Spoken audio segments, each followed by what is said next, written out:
la maestra Delfina, pues tiene esa profesión, es maestra, empezó como maestra de grupo, maestra de primaria. En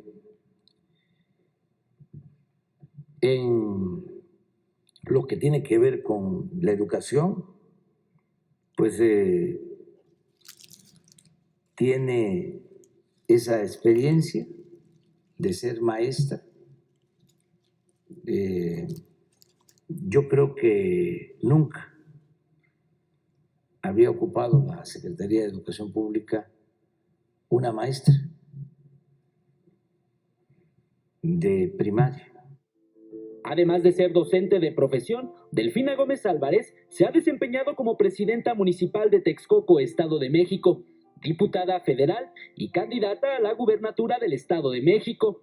Desde 2018 es senadora con licencia para desempeñarse como delegada federal de los programas de bienestar en el Estado de México. Eric Pinto, Informe Capital. Se encuentra con nosotros el economista Irving Rojas, que es también un gran conocedor de la trayectoria de Delfina Gómez. Irving, buenas noches, ¿cómo estás? Hola Azul, buenas noches. Buenas noches, bienvenido, a ver acá. Bienvenido Irving. Hola Juan. Es un vuelco, digamos, en el perfil de la Secretaría de Educación Pública a partir de la titularidad, o sea, viendo de dónde venimos y hacia dónde vamos con Delfina. Más allá de los puestos, Irving, ayúdanos a dimensionar quién es este personaje que hoy quedará a cargo de la educación en México. Sí, me parece que es muy interesante el nombramiento que hace hoy el presidente, primero por la gran distinción entre el perfil de Delfina y sus antecesores, y por el hecho de cómo Delfina fue construyendo su carrera pública, ¿no? Como bien se ha dado a conocer hoy, es una maestra de carrera, una maestra de educación pública que estudió en la universidad, en la UPN, maestra de carrera, y que poco a poco fue subiendo en el escalafón de maestros, convertirse en directora y representante sindical también en el Estado de México. Y es de ahí de donde salta, digamos, a la vida política como presidenta municipal de Texcoco. Es bien interesante recordar que, por ejemplo, esta elección que gana Delfina Gómez de Texcoco en el 2012 es de las poquísimas, de las muy pocas que gana Morena en esta elección, bajo como paraguas que Morena no existía formalmente como un partido político, pero ganan con el logotipo de Movimiento Ciudadano y del Partido del Trabajo, bajo el eslogan de Morena. Pero es de las muy pocas primeras elecciones que gana Morena allá en el 2012. Después, en el 2015, Delfina Gómez participa en la elección para diputados federales, gana, ya con una trayectoria y con un reconocimiento mucho más grande por el tiempo que estuvo como presidenta municipal de Texcoco, la primera mujer presidenta municipal de ese municipio.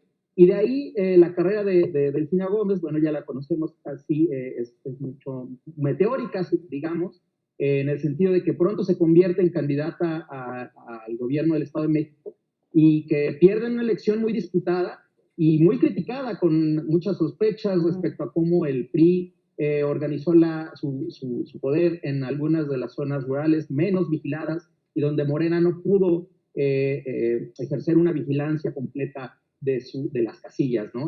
Algunas casillas con unos números muy raros. Bueno, al final nunca se pudo demostrar algo que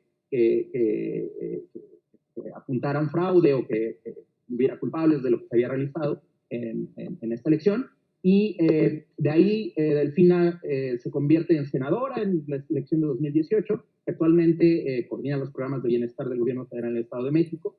Me parece que lo que se ha hablado a lo largo del día es bien interesante porque deja ver mucho, no solo de cómo se le exige a un funcionario, ¿no? En términos de la capacidad o de lo que se espera que conozca de su cartera, sino como algunas expresiones clasistas, racistas, incluso sexistas, se añaden a lo que estoy de acuerdo que todos tenemos que tener un poco bajo los funcionarios públicos, pero en especial En el caso del Delfina ha sido muy constante esta crítica racista, clasista. Alguien por ahí escribió en Twitter que hablaba con faltas de ortografía, no sé lo que significa eso, pero creo que estas expresiones clasistas y de desconocimiento de las credenciales del Delfín habla más de quienes las dicen que de lo que es potencialmente la nueva educación.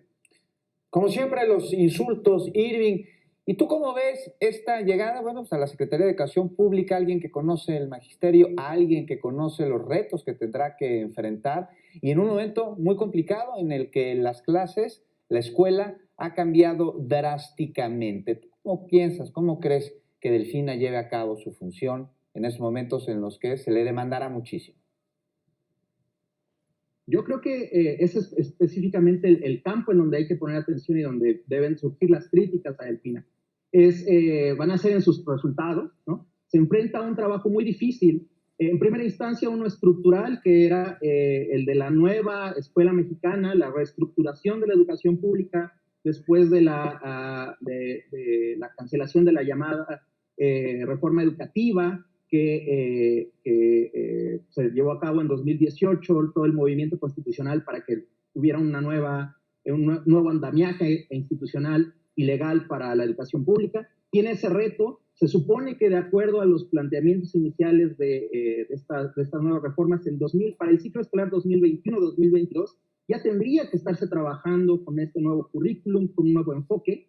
Por supuesto, en medio de eso está el gran evento que representa la pandemia para la educación pública y que va a ser bien difícil la implementación en los tiempos esperados de esa reforma al sistema educativo. Y el segundo gran reto, como bien dices, es cómo poder remediar, cómo poder diseñar un programa y estrategias para remediar. Irving, ¿ya te nos fuiste? Las clases se reanuden antes del inicio del ciclo escolar 21-22. Por lo tanto, esto va a generar muy seguramente ya de plano lo perdimos, lo terminamos de perder. ¿Podemos retomar la llamada con Irving? Pues vaya reto que enfrenta Delfina. Ya está Irving con nosotros. Irving, te nos fuiste un segundo, pero... Adelante. Sí, un segundo, no sé qué pasó. Bueno, un poquito más de un segundo. No, yo quería abundar un poquito en ese sentido de cómo se ha estudiado, economistas, especialistas en educación y gente que está interesada en los dos temas de cómo la educación es un proceso crítico en ciertas edades y cómo las interrupciones son muy perjudiciales para la formación de capacidades y de habilidades, ¿no? Por ejemplo, cuando se interrumpen las clases por un terremoto, por las huelgas, o incluso en periodos tan cortos como en las vacaciones, hay pérdidas de habilidades, pérdida de capacidades, y esas se han estudiado y son importantes. Ahora, después de un año en el que se ha tratado de remediar con esta estrategia de educación a distancia usando la televisión, pero que no es la óptima, ¿no? Va a haber niños aventajados que pudieron obtener mejor educación, quizás privada, y otros que difícilmente en sus casas hay una televisión y tienen que competir con ella, con sus hermanos más chicos, ¿no? Claro. Yo creo que va a ser el gran reto. Esa es yo creo que la forma en que hay que juzgar a Delfina sobre sus resultados. Creo que es una persona que conoce bien el magisterio de adentro, conoce la estructura de los contratos formales e informales que hay en la educación pública, la relación con los sindicatos, que es una de las relaciones más difíciles, el sindicato más grande de América Latina, tiene un paquete enorme enfrente, creo que tiene credenciales para hacerlo. La Secretaría de Educación ha habido otras personas quizás con menos capacidad a las que se le ha cuestionado menos.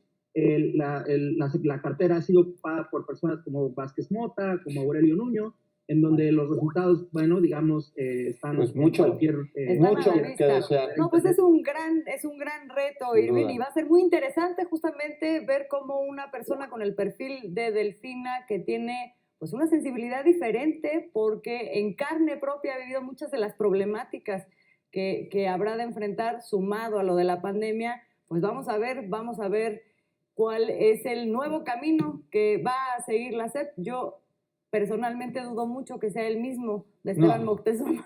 Espero, ni de los anteriores. Y nada más al que dijo que te hablaba con faltas de ortografía, habríamos de hacerle saber que tiene 2 maestrías, Delfina, ¿no? O sea, En fin, Irving, muchas gracias por acompañarnos esta noche. Nos tenemos que despedir y pues luego volveremos a comentar sobre este tema, a lo mejor en un par de años que podamos evaluar.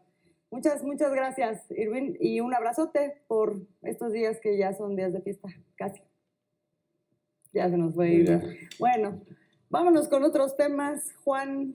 Otros temas completamente. El sábado pasado el presidente Andrés Manuel López Obrador conversó con el presidente electo de Estados Unidos, Joe Biden, en lo que fue el primer acercamiento de los mandatarios después de la victoria del demócrata. López Obrador dijo que se trató de una llamada muy fraterna y respetuosa en la que el tema principal fue la agenda bilateral y la migración. Él sabe que la gente abandona sus lugares de origen por necesidad, no por gusto.